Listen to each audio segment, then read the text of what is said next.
인사드리겠습니다. 안녕하세요. 네, 일주일 만에 다시금 만나 뵙게 돼서 반갑습니다. 귀한 시간을 내주셔서 감사를 드립니다. 이렇게 아무도 안 앉아 계시면 제가 좀 우울할 수도 있는데 많이들 와주셔서 감사를 드립니다. 오늘은 7번째 시간입니다. 지난 시간에 이제 이 세상에 죄가 들어온 것을 말씀을 드렸는데요. 오늘 이 시간에는 죄의 결과들에 대해서 이렇게 좀 더 말씀을 드리고, 또 아담과 하와의 이제 아들들이 가인과 아벨입니다. 가인과 아벨에 대한 이야기 말씀드리도록 하겠습니다. 하나님께서 사람을 이렇게 만드셨죠. 특별하게 사람을 만드실 때에는 그냥 만드시지 아니하시고 하나님이 자신의 형상을 따라 자신의 모양대로 사람을 만드셨습니다. 그러면서 사람을 만들고 그들로 바다의 물고기와 하늘의 새와 가축과 온 땅과 땅에 기는 모든 것을 다스리게 이렇게 하셨습니다. 그러니까 사람은 하나님의 계획에서부터 만들어졌을 때에 특별한 존재로 이렇게 만들어지게 된 것입니다. 하나님의 형상대로 이렇게 만들어진 것은 다른 어떤 대상이 그러지 않고요. 오직 사람만이 하나님의 형상대로 만들어진 것입니다. 우리가 우리를 닮은 존재인 자녀들을 이렇게 사랑하는 것처럼 하나님께서 자신을 닮은 이 사람을 특별히 사랑의 대상으로 이렇게 삼으시고 만드신 것입니다. 그리고 자녀가 태어나기 전에 모든 것들을 다 준비한 다음에 자녀를 이렇게 뱃속에 있는 아이가 태어났을 때 맞이하듯이 하나님께서 모든 창조 만물들을 만드신 이후에 사람을 이렇게 만드시면서 사람에게 이런 만물들을 주셨죠. 그리고 만물에 대한 통치자로 사람을 만드셨습니다. 즉 하나님의 대리자로 만드셨습니다. 이러한 것들을 볼 때 하나님께서 얼마나 사람을 사랑하셨는지 이렇게 알게 되죠. 하나님께서 이렇게 여섯째 날에 모든 만물들을 다 만드셨습니다. 천지와 만물이 다 이루어졌습니다. 그때 하나님께서 뭐라고 말씀하셨죠? 네, 지으신 그 모든 것을 보시니 보시기에 심히 좋았더라. 우리가 지금도 이 세상을 보면 정말 아름다움을 이렇게 느낄 수 있어요. 근데 죄가 들어오기 전 이 세상, 처음에 완벽했던 이 세상, 그것을 보시고 하나님은 보시기에 심히 좋아하셨습니다. 이 좋은 세상이 그대로 이렇게 가면 좋겠는데 하나님의 대적자가 있었죠. 하나님의 대적자 사단이 있었습니다. 그가 뱀의 모습으로 이렇게 사람에게 다가와서 이 세상을 망가뜨려요. 하와에게 뱀의 모습으로 나타나서 하나님께 대한 의심을 품게 합니다. 하나님은 분명히 이 선악과를 바라보면서 먹으면 죽으리라 이렇게 하셨는데 네가 결코 죽지 아니할 거야.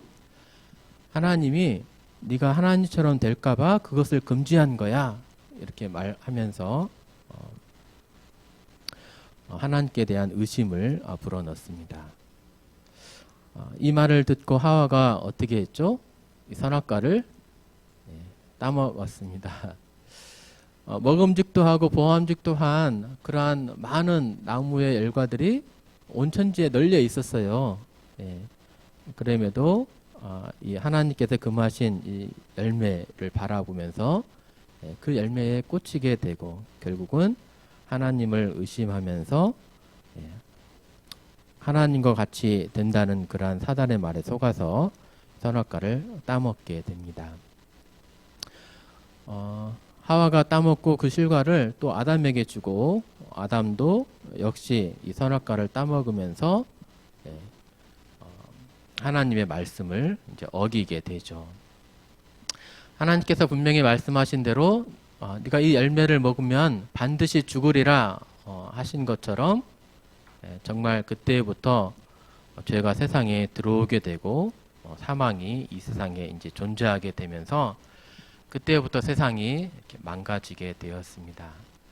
아름답고 즐거운 그러한 세상, 보기에 심히 좋았던 그러한 세상이 아니고 죄로 인한 슬픔과 고통과 아픔이 사망이 이 세상에 가득하게 된 것이죠. 네. 이렇게 처음에는 보시기에 심히 좋으셨던 이러한 세상이 이제는 산소 호흡기가 필요한 그러한 이제 세상으로 이제 망가지게 되었습니다. 하나님의 처음 계획에서 뒤틀려 버린 또 망가진 그러한 세상을 어떻게 보여드릴 수 있을까 이렇게 생각을 했는데 네, 지난주에 유명한 가수이자 배우인 아이돌이 숨진 채 발견이 됐었죠. 네, 개인적으로도 이 소식을 듣고 이거 누가 또 장난치나 거짓말인가 이렇게 했었는데 아마 자살로 이렇게 추정이 됩니다. 자살에 대해서 한번 좀 이렇게 살펴보겠습니다. 자살률이라고 하는 게 있어요. 이제 10만 명당 몇 명이 이렇게 자살하는가를 나타내주는 그런 표입니다. 전에는 2009년도에 한 31명, 2011년도에 31.7명, 지금은 조금 그래도 좀 낮아져서 26.6명이 한 해에 이렇게 스스로 목숨을 끊는다고 합니다. 자살한다는 얘기는 많은 고통과 슬픔 가운데서 자신에게 대한 다른 사람을 죽이고 싶은 그러한 마음을 자신에게 이렇게 행하는 거 아닙니까? 하나의 목숨을 하나의 또 살인을 저지르는 건데 그만큼 많은 고통과 아픔이 이 세상에 있다는 것을 보여줍니다. 근데 우리나라가 네, 좀 1, 2위를 다투고 있습니다. 뭐 많은 나라들에서 이러한 이제 아픔들이 있는데 예전에 제가 이제 학생 때 일본이 자살을 많이 한더라 그런 말을 들었었어요. 한 25년 전쯤에. 근데 지금은 네, 일본보다도 우리나라가 더 많이 이렇게 하고 있습니다. 리투아니아가 1등이고요. 최근에 리투아니아에서 이런 통계를 내면서 우리가 좀 2위를 하고 있습니다. 연령별로 어느 때에 이런 자살을 많이 하는가를 보여주고 있는 표입니다. 주로 이제 80대 이상에서 이제 인생의 늙음하게 이렇게 자살들을 많이 이렇게 하는 것을 알 수 있습니다. 제가 이제 김제에서 시골에서 이제 응급실을 이제 이렇게 당직하고 했을 때가 있었는데요. 그때 참 많이들 오셨어요. 할아버지, 할머니들이 이제 시골에서 이제 그라목손 농약 지금은 이제 그걸 제재하고 있지만 그런 농약을 드시고 많이들 오셔가지고 당직 쓰고 나면 이제 위세책 하는 것이 주된 일 중에 이제 하나였습니다. 인생이 정말 아름답고 살만하고 즐거운 일이라면 늙음하게 이러한 일이 발생되지 않겠죠. 그동안 많이 애쓰시고 수고하셨는데 고생 많이 하셨는데 그 늙음하기라도 뭔가 좀 이렇게 여유롭고 이렇게 즐겁게 사시고 그러면 좋겠는데 현실은 그렇지 않고 인생의 늙음하게 있어서도 그러한 슬픔과 애통과 아픔이 좀 많이 있음을 볼 수 있습니다. 우리나라 이제 시도별로 나타낸 표입니다. 우리 전북은 몇 위 할까요? 네, 전에 이제 한 5, 6위 정도였는데, 네, 이제 지금은 이제 충남이 많고, 그 다음에 전북이 이제 2등입니다. 파란색이 되겠습니다.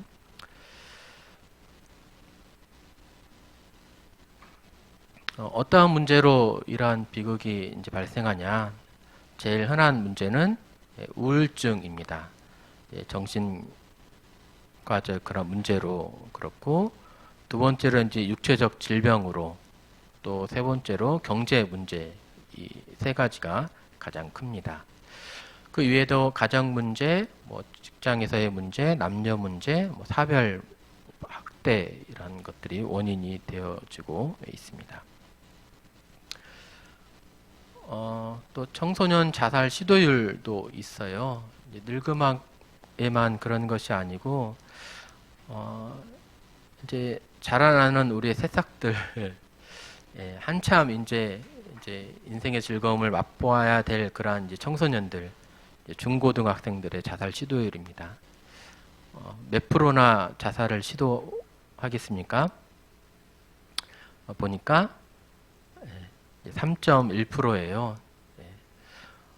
이제 자살률이 아니고요. 자살이 정말 실제로 되어진 것이 아니고 시도를 나타내준 표죠. 이제 100명 중에 3.1명이 이렇게 자살을 시도하더라. 그럽니다. 인생에서 늙음하게도 또 이러한 청년들도 이렇게 많이 고통하고 또 아픔이 있고 또 슬픔이 있는 것을 이렇게 보여주고 있습니다. 세상에 이런 문제 없는 근심 없는 사람이 없죠. 근데 하나님께서 처음 세상을 창조하시면서 이러한 것들을 만들어 놓으시고 즐거워 하셨을까요? 하나님께서 거룩하시고 아름다우신 그러한 분께서 세상을 만드셨으면서 심히 좋았더라라고 한 그런 세상이었는데 왜 이렇게 세상은 이렇게 아픔과 고통이 많이 있게 되었을까요? 연령대별로 나타난 그런 이제 자살 현황인데요. 주로 이제 이렇게 색깔 있는 것이 이제 대부분을 많은 분포를 차지하는 거죠. 60대 이상이 제일 많습니다. 그런데 이렇게 이제 9살 이하에도 이렇게 이러한 일들이 일어나고 또 10대에도 또 2017년도에 254명이 또 이렇게 숨을 거뒀습니다.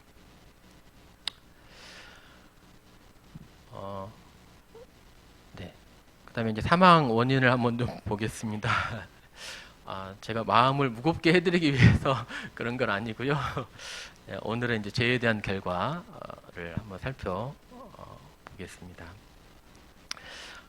주로 이제 사람이 언제 사망하게 되는가를 봤더니 주로 이제 60에서 70대가 36.9%, 80세 이상이 46%. 그러니까 60세 이상에서 대부분 돌아가십니다. 한 83% 정도. 그런데 60세 이하에서는 17%가 이제 돌아가시는 거예요. 그렇게 일찍 돌아가시는 분들도 많이 있습니다. 성경이 이제 인생의 연수가 강건하면 70이요. 인생의 연수가 70이요. 강건하면 80이다라고 이렇게 말씀하고 있는데 실질적으로 7, 80대에 이렇게 많이 돌아가심을 이렇게 보여주고 있습니다. 작년에 총 사망자 수가 29만 8천 명입니다. 출생자는 한 32만 명 정도 되고요. 이게 작년에 약 30만 명 정도가 우리나라에서 돌아가셨음을 알 수 있습니다. 사망 원인을 보면은 이제 암이 제일 많고요. 그 이후에 이제 두 번째가 이제 심장 질환입니다. 협심증이나 심근경색, 판막 질환 등으로 이제 이렇게 돌아가시고 또 고령의 환자분들이 많아지면서 이제 폐렴이 3위가 되었고 뇌출혈, 뭐 뭐 중풍, 이게 이런 이제 뇌혈관 질환들이 44위가 됩니다. 이제 아까 말씀드린 자살의 이제 5위가 되죠. 연령별 사망률을 보시면 이제 이렇게 60대에서부터 이제 급격하게 이렇게 증가하는 모습을 보여주고 있는데요. 이렇게 40대 이하에서도 이렇게 확대해 보면 이게 되는 겁니다. 이렇게 10만 명당 7, 80명은 돌아가십니다. 0이라고 쓰여 있는 것은 이제 신생아 사망률이죠. 10만 명당 신생아가 10만 명 태어나면 300명 정도는 죽는다. 우리나라에서 30만 명 정도 태어나니까 곱하기 3 하면 약 1000명 정도는 신생아 때 목숨을 잃는다. 이렇게 생각할 수 있습니다. 사망에 대해서 살펴봤고, 사거리들마다 병원들이 많은데, 그 병원들이 다 이렇게 유지가 된다는 거죠. 그러면 얼마나 많은 그런 환자분들이 있나 짐작해 볼 수 있는데요. 한 해에 감기로 인해서 진료받는 환자분들이 몇 분이나 될까요?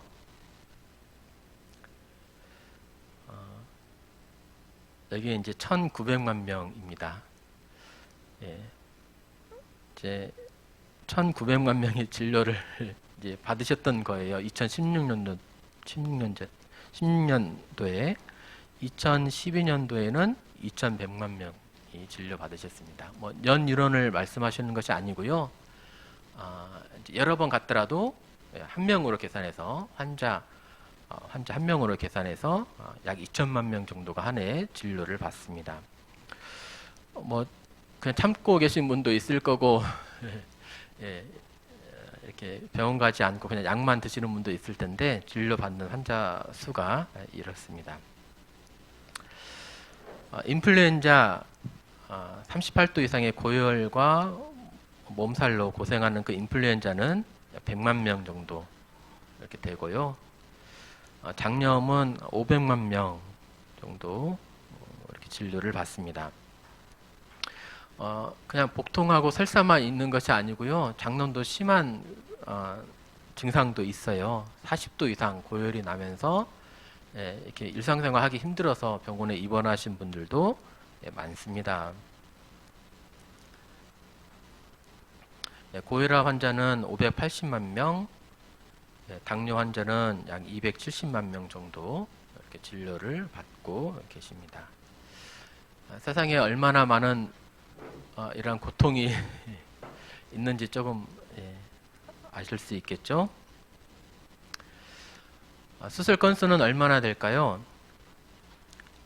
1년에 180만 명 정도가 수술을 받으세요. 그러니까 조그만한 수술이 아니고 이제 백내장 수술, 뭐 치핵 수술, 척추, 제왕절개, 맹장, 이 충수 수술, 담낭, 무릎, 심장 혈관에 대한 스텐트 삽입술 이러한 수술들을 이렇게 받으십니다.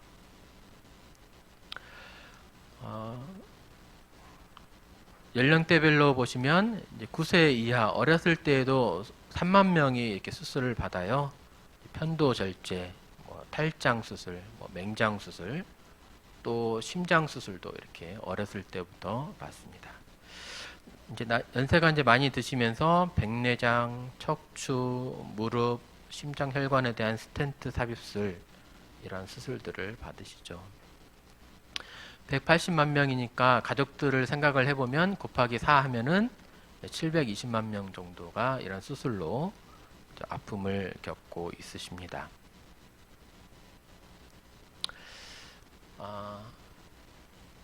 어떻습니까? 인생이 즐겁고 환상적이고 살만하고 아름답고 그렇습니까?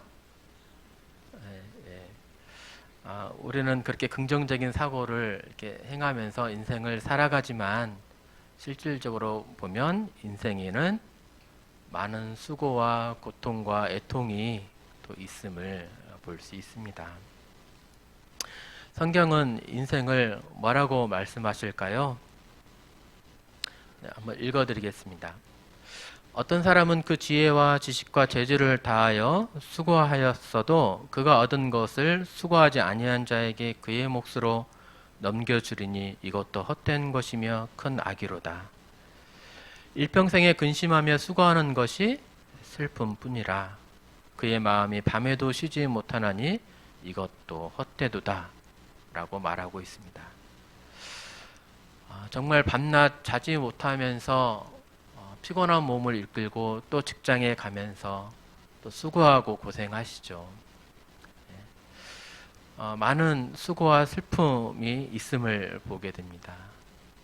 또 그렇게 해서 이제 많이 고생하고 수고해서 얻은 것을 또 누리고 사시면 좋은데 또 누리는 사람은 다른 사람이 또 그걸 또 가져가서 또 누리고 있는 것을 보는데 이래서 세상을 헛되다 하면서 또 악하다라고 말하고 있습니다. 세상이 이렇게 악한 것임을 말씀하고 있습니다. 우리의 연수가 70이요 강건하면 80이라도 그 연수의 자랑은 수고와 슬픔뿐이요 신속히 가니 우리가 날아가나이다. 강건하면 80 이렇게 사신대요. 근데 그 연수를 그 삶을 돌아보았을 때 수고와 슬픔뿐이래요. 그래도 인생을 좀 오래 이렇게 사셔서 또 즐거운 시간도 보내시고 하시면 좋은데 또 인생이 극히 또 짧습니다. 신속히 가니 우리가 날아가나이다 라고 말씀하신 것처럼 극히 짧은 인생임을 또 알게 됩니다. 어렸을 때에는 잘 모르는 것 같아요. 학생 때에는. 근데 나이가 들어가면서 점차 더 빠르게 날아가는 그런 인생, 또 수고와 슬픔으로 가득 찬 인생임을 점점 알게 됩니다. 사람만 이렇게 수고와 슬픔 중에, 고통 중에 살아갈까요? 아니요. 만물들이 다 죄로 인해서, 아픔으로 인해서 고통하면서 탄식하고 있습니다. 탄식한다는 말은 한탄하면서 한숨을 쉰다는 그런 얘기죠. 이런 피조물들이 한탄하고 있습니다. 이 뒤틀린 세상, 뭔가 악으로 가득 찬 이러한 세상, 뭔가 망가져버린 그런 세상을 보여주기 위한 영상을 좀 찾다가 뻐꾸기에 대한 그런 영상 좀 말씀드리도록 하겠습니다. 뻐꾸기는 철새입니다. 그가 이제 알을 낳는데 탕란이라고 자신의 알을 다른 새의 둥지에 알을 낳는 거예요. 붉은 머리 오목눈이 새인데 우리나라의 이제 텃새가 되겠습니다. 자신의 알을 금방 보셨습니까? 네, 이렇게 이제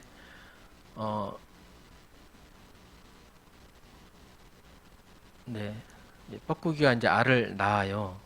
색깔은 비슷하죠. 네, 근데 크기가 약간 달라요. 네, 뻐꾸기 알입니다. 원래는 5개가 있었을 거예요.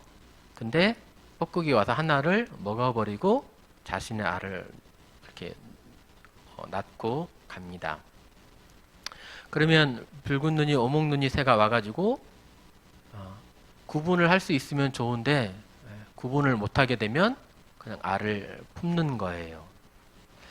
한 2주 정도 뒤면 이제 알에서 이제 부화가 되어서 새끼가 태어납니다. 누가 먼저 태어날까요? 신기하게 뻐꾸기가 먼저 태어나요. 네, 뻐꾸기가 먼저 태어나고 얼마 뒤에 또 이제 새들이 또 태어납니다. 깨어납니다. 같이 잘 살겠죠? 근데 그러지 않고요. 뻐꾸기가 태어나가지고 이 알들을 등으로 밀어버려요. 떨어뜨립니다. 그것이 지금 영상에서 보여주고 있습니다. 이 안에 들어있는 이 새끼 뻐꾸기가 알을 밖으로 내어보는 거예요. 내버립니다. 다른 새가 태어났죠? 오목눈이 새가 태어났습니다. 등치가 큰 뻐꾸기가 등을 이용해서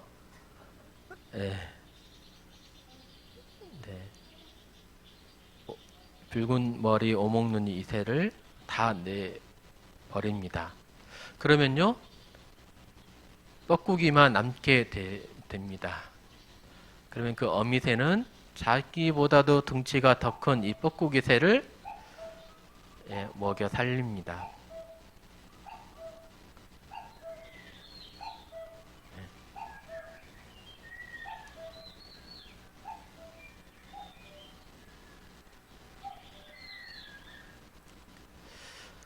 처음에 EBS를 통해서 이 영상을 보고 저는 사실 좀 많이 충격적이었어요.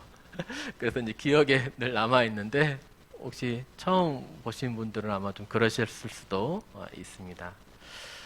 하여튼 세상이 이렇게 뭔가 뒤틀려 버렸어요. 뭔가 잘못되어 있어요. 뭔가 슬픔과 고통이 이렇게 가득 차 있는 그런 세상이 되었습니다. 그 원인이 무엇입니까? 네, 죄 때문입니다. 죄로 인해서 세상에 이렇게 고통과 죽음이, 또 질병과 아픔이, 또 심판이 이렇게 되어진 것입니다. 그래서 우리 인간들은 이러한 세상에서 구원자를 바라볼 수밖에 없어요. 뭔가 이러한 고통과 아픔에서 건져줄 그런 구원자를 우리는 필요합니다. 구원자가 필요합니다. 네, 아담과 하와가 이렇게 범죄해서 죄에 대한 결과를 이제 지금까지 이제 말씀드렸고요. 그 이후에 대한 일들 다시 말씀드리겠습니다. 선악과를 따먹은 다음에 아담과 하와는 자신이 벗은 것을 알게 되고, 그 다음에 하나님을 두려워해서 두 나무 사이에 숨습니다. 하나님이 그 아담과 하와를 부르시면서 그들을 내버려두지 아니하시고 그들의 부끄러움을 가릴 수 있도록 가죽옷을 지어서 입혀주셨습니다. 범죄하고 타락한 인생들을 내버려두지 아니하시고 사랑으로 대해 주시는 것을 볼 수 있습니다. 그러면서 이제 구원자에 대한 약속을 해주시죠. 여자의 후손 구원자를 보내주실 것을, 죄로부터 해방시켜줄, 죄의 고통에서부터 해방시켜줄 그런 구원자를 보내주실 것을 말씀하고 있습니다. 아담과 하와가 그 말을 듣고 구원자에 대한 약속을 바라보면서 매우 기다렸겠죠. 그 소망을 가졌을 것입니다. 아담과 하와가 에덴 동산에서 그 이후에 쫓겨나게 되고 자녀를 낳습니다. 첫째 아들의 이름이 가인입니다. 이름의 뜻은 얻었다라는 것이거든요. 무엇을 생각하면서 얻었다라고 했을까요? 구원자를 보내주시겠다라고 했거든요. 구원자를 얻었다. 죄에 대한 탄식에서 우리를 해방시켜줄 구원자를 하나님께서 보내주셨다라고 이렇게 생각을 하면서 가인을 첫 아들의 이름을 가인으로 지은 것 같습니다. 근데 어렸을 때부터 가인의 모습을 보니까 어때요? 뭔가 구원자에 대한 모습이 아닌 거예요. 가인을 보면서 뭔가 아픔이 있는 거예요. 죄에 대한 결과가 보인 거예요. 아니구나 라는 것을 알게 되었을 것입니다. 둘째 아들의 이름을 짓는데 아벨입니다. 이름의 뜻은 공허함, 물거품이라는 그런 뜻입니다. 그 구원자가 아닌 것을 깨닫고 이렇게 이름을 지었겠죠. 가인은 나중에 커서 농사하는 자가 되었고, 아벨은 양을 치는 자가 되었습니다. 세월이 지난 이후에 가인은 땅의 소산으로, 그리고 아벨은 양의 첫 새끼로 제물을 드립니다. 이렇게 가인이 땅의 소산으로 열심히 준비해서 하나님 앞에 나아갔고요. 아벨은 양의 첫 새끼를 가져다가 하나님께 제물을 드렸습니다. 어떻게 되었을까요? 하나님께서 수고한 것들을 보고 둘 다 받으셨을까요? 네. 아벨과 그의 제물은 받으셨는데 가인과 그의 제물은 받지 아니하셨어요. 왜 받지 아니하셨을까? 가인이 이를 보면서 몹시 분하면서 얼굴색이 변했습니다. 이를 보시고 하나님께서 가인에게 말씀하십니다. 네가 분하여함은 어찌 됨이며 얼굴색이 변함은 어찌 됨이냐? 네가 선을 행하면 어찌 낯을 들지 못하겠느냐라고 말씀하고 계십니다. 하나님께서 가인에게 네가 선을 행하면 어찌 낯을 들지 못하겠느냐라고 말씀하신 거예요. 가인의 행동이 선이 아니었음을 이렇게 말씀하고 계시는 겁니다. 가인의 제물이 왜 거부되었을까? 왜 하나님께 땅의 소산으로 제물을 드렸는데 왜 선하지 못하다라고 하나님은 말씀하셨을까? 히브리서 말씀에서 그에 대한 해답을 이렇게 찾을 수 있습니다. 믿음으로 아벨은 가인보다 더 나은 제사를 하나님께 드림으로 의로운 자라 하시는 증거를 얻었으니 하나님이 그 예물에 대하여 증언하심이라. 그가 죽었으나 그 믿음으로써 지금도 말하느니라. 아벨은 가인보다 더 나은 제사를 드렸대요. 제사가 뭔가 잘못된 거예요. 가인은 믿음으로써 제사를 드렸다라고 말하고 있습니다. 두 가지를 종합해보면 아벨은 가인보다 더 나은 제사를, 믿음으로 가인보다 더 나은 제사를 이렇게 드린 것입니다. 믿음으로 드렸다라는 그러한 말은 말씀에 대한 순종을 말하고 있습니다. 즉 아벨은 자신의 생각과 자신의 방법대로가 아닌 하나님의 말씀과 하나님의 방법대로 그 말씀에 순종해서 믿음으로 제사를 드려서 하나님께 나아간 것입니다. 가인은요, 하나님의 말씀대로가 아닌, 믿음대로가 아닌 자신의 생각과 방법대로 하나님께 나아간 것이죠. 네. 하나님의 방법이 그러면 무엇이냐? 하나님께 어떻게 그러면 나아가야 되겠느냐? 그러한 내용들은 사실 성경에 이외에 여러 말씀들을 통해서 보여지고 있습니다. 사람이 하나님 앞에 나아갈 수 있는 그러한 방법. 근데 좀 전에 말씀드린 이 가죽옷을 통해서도 볼 수 있습니다. 하나님께서 가죽옷을 지어 입히시면서 아담과 하와의 부끄러운 점을 가려 주셨거든요. 가죽옷을 지어 입히시려면, 가죽옷을 만들려면 희생 제물이 필요하겠죠. 어떠한 제물이 희생되어야만 가죽옷을 만들 수 있습니다. 부끄러움을 가리기 위해서는 이러한 희생 제물이 필요하다는 그런 의미입니다. 즉 피를 통한 정결로 하나님 앞에 나아갈 수 있습니다. 이러한 정결함 없이는 죄악이 세상에 들어온 이후로는 그냥 스스로 우리는 하나님 앞에 나아갈 수가 없습니다. 거룩하신 그분께는 우리는 거부된 그러한 존재들입니다. 그래서 우리는 죄 문제에 대한 해결이 필요합니다. 이러한 말씀들을 가인과 아벨은 아담과 하와로부터 들었을 것이고, 하나님께 나아가기 위해서는 죄 문제에 대한 해결, 희생 제물이 필요하다라고 라고 들었을 것입니다. 그래서 아벨은 양의 첫 새끼로 희생 제물을 드리면서 하나님께 나아갔고, 가인은 그와 상관없이 자신의 생각대로, 자신의 방법과 자신의 열심대로 하나님 앞에 나아갔습니다. 결과는 어떻게 되었습니까? 가인은 연락되지 못했고 아벨은 연락되었어요. 제물만 연락되고 연락되지 못한 것이 아니고 가인과 그의 제물이 연락되지 못했거든요. 가인이 연락되지 못한 것입니다. 연락되지 못했다면 어떻게 해야 합니까? 뉘우치면 됩니다.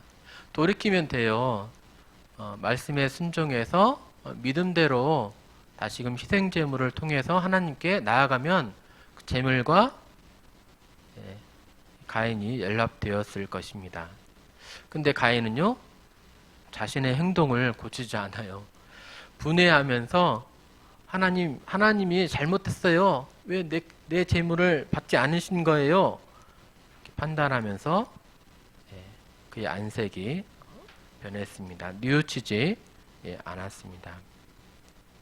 여기에서도 선악의 기준을 자신 스스로가 정하는 그런 인간의 모습을 볼 수 있죠. 하나님의 기준이 있어요. 하나님의 방법이 있어요.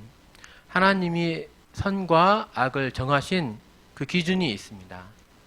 그런데 인간은 그 기준을 놔두고 그 기준을 버리고 자신 스스로가 선과 악을 정하는 그러한 존재임을 또 보게 됩니다.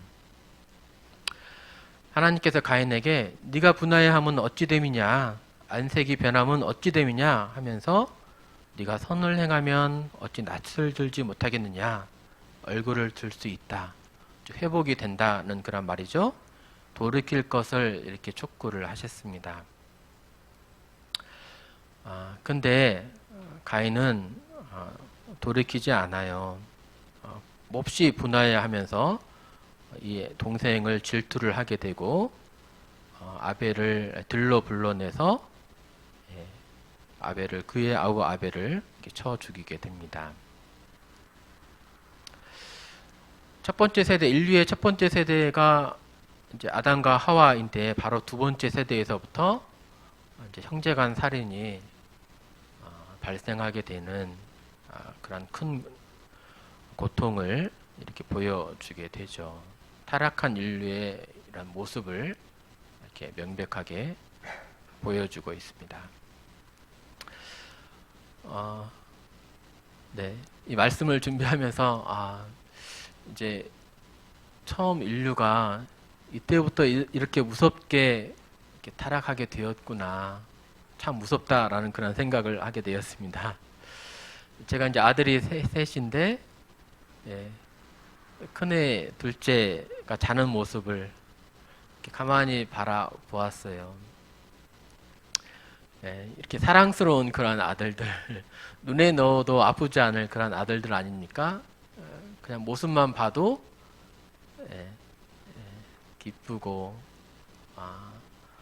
그런 소중한 그런 아들들인데 여기에 이렇게 죄가 침입해 들어오게 되면서 이런 고통이 들어오게 되었구나. 사실 영진이 귀인은 하루가 멀다 하고 맨날 싸우고 서로 시기하고 다투는 그런 모습을 보여주거든요.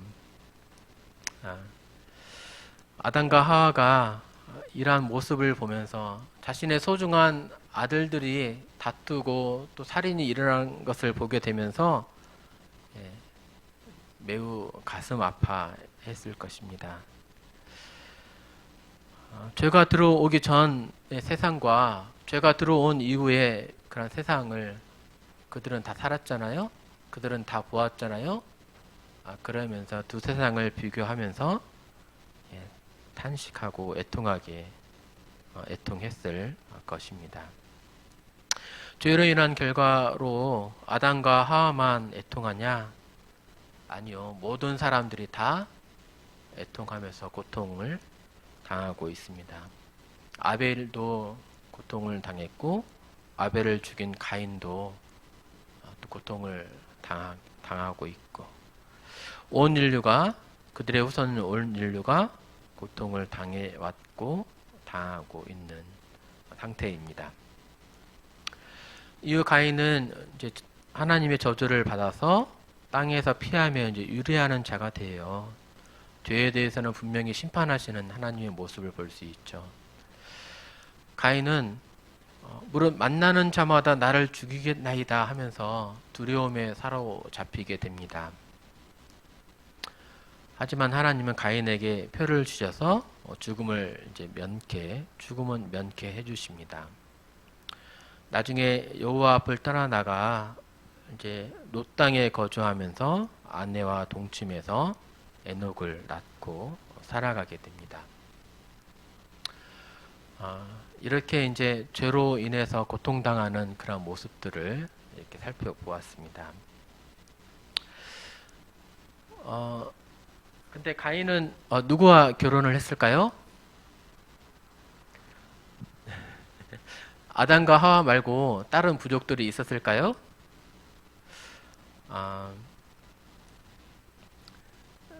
이러한 질문들이 이제 많이들 궁금해 하시더라고요. 이제 그 질문에 대한 이렇게 답을 좀 말씀드리고 마칠까 합니다. 가인은 두려움에 사로잡혔거든요. 이제 아벨을 죽인 죄로 인해서 다른 사람이 나를 죽일까봐 만나는 자마다 나를 죽이겠습니다. 두려워했고, 또 나중에 이제 롯 땅에 거하면서 결혼하고 또 에녹을 자녀를 낳게 되는데, 아담과 하와 말고 다른 사람이 있었다는 것일까요? 그들은 누구일까요? 하나님께서 아담과 하와 말고 다른 사람을 만든 것이 아니고, 결국 이제 아담과 하와의 후손이 많이 있었고, 그 후손 중에 한 여인과 결혼을 이제 한 것임을 알 수 있습니다. 아담은 930세까지 살았어요. 첫사람은 이렇게 오래 살았습니다. 또 아담에게 하나님께서 생육하고 번성하라는 그런 명령을 내리셨죠. 땅에 충만하라 라고 하셨습니다. 아담은 많은 자손들을 이렇게 낳았을 것임을 생각해 볼 수 있는데요. 또 특별히 아담은 이제 아기의 모습으로 창조된 것이 아니고 온전한 성인의 모습으로 창조되었거든요. 그러면 이때를 한 살이라고 한다면 가인을 낳았을 때는 아담이 몇 살이었을까요? 2살이었을 거예요. 1년이면 낳게 되니까. 그러니까 아담이 2살일 때 가인은 1살. 또 2살 터울로 아벨을 낳았다면 아담이 4살일 때 가인은 3살, 1살이었을 거예요. 그렇죠?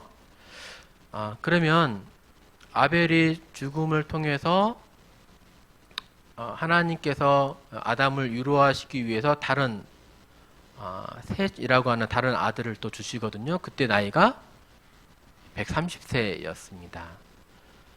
130세라는 말은 100년 이상의 시간이 흘렀다는 그런 말이고, 그 100년 동안에 아담은 많은 자손들을 낳았을 것입니다.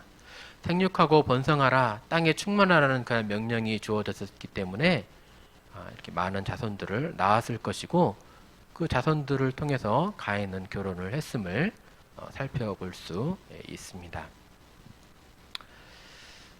그러면 근친 결혼을 했다는 말인데, 하나님께서 근친 결혼을 근친 결혼하지 말 것을 말씀하고 계시잖아요. 뭔가 왜 그러면 근친 결혼을 허락하신 건가, 이런 질문이 또 들 수 있겠죠. 사실 근친 결혼을 금지하신 것은 모세 때부터입니다. 이후로부터 약 2600년 정도의 시간이 흐른 다음에 하나님께서 근친 결혼을 금지하세요. 그 이전에는 근친 결혼이 허용이 되었습니다. 아브라함도 사라와 이복 누이였던 사라와 결혼을 했었죠. 지금은 이제 금친 결혼이 사회적으로도 금지되어 있는데 왜냐하면 유전병에 걸릴 확률이 높기 때문입니다. 사람은 부모로부터 아버지로부터 어머니로부터 이렇게 유전자를 받아요. 그래서 한 쌍으로 되어 있습니다. 두 개씩 이렇게 짝을 이루는 그 유전자를 받게 됩니다. 근데 어느 하나의 유전자가 결함이 있다 할지라도 가령 아버지의 유전자가 결함이 있다 할지라도 어머니의 온전한 유전자를 받게 된다면 그것이 나타나지 않아요. 그것이 복구가 됩니다. 결함이 겉으로 나타나지 않습니다. 근데 근친 결혼을 하면요, 유전자의 결함이 똑같이 있겠죠? 결함이 있는 유전자를 똑같이 이렇게 받게 되면 그 유전자를 통해서 이렇게 나타나게 되는 겁니다. 질병이 발생하게 되는 겁니다. 합스부르크 왕가가 있습니다. 유럽의 유명한 그런 왕가예요. 중세 유럽을 지배했던 약 650년간 지배했던 왕가입니다. 그들은 혈통을 중시해서 그 가족 안에서 왕가 안에서 결혼을 했어요. 그래서 왕위를 계승한 거죠. 그런데 많은 유전병들이 나타나게 되었습니다. 턱 모양이 이렇게 튀어나온 턱이 있어가지고 합스부르크 턱이라는 그런 말이 생길 정도로 많은 유전병이 있었습니다.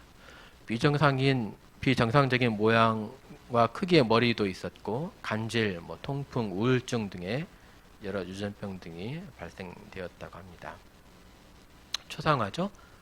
턱이 이렇게 이 왕가는 이렇게 이런 유전병들이 이렇게 생겼습니다. 수염을 많이 기른 이유도 턱 모양을 가리기 위해서였다고 이렇게 합니다.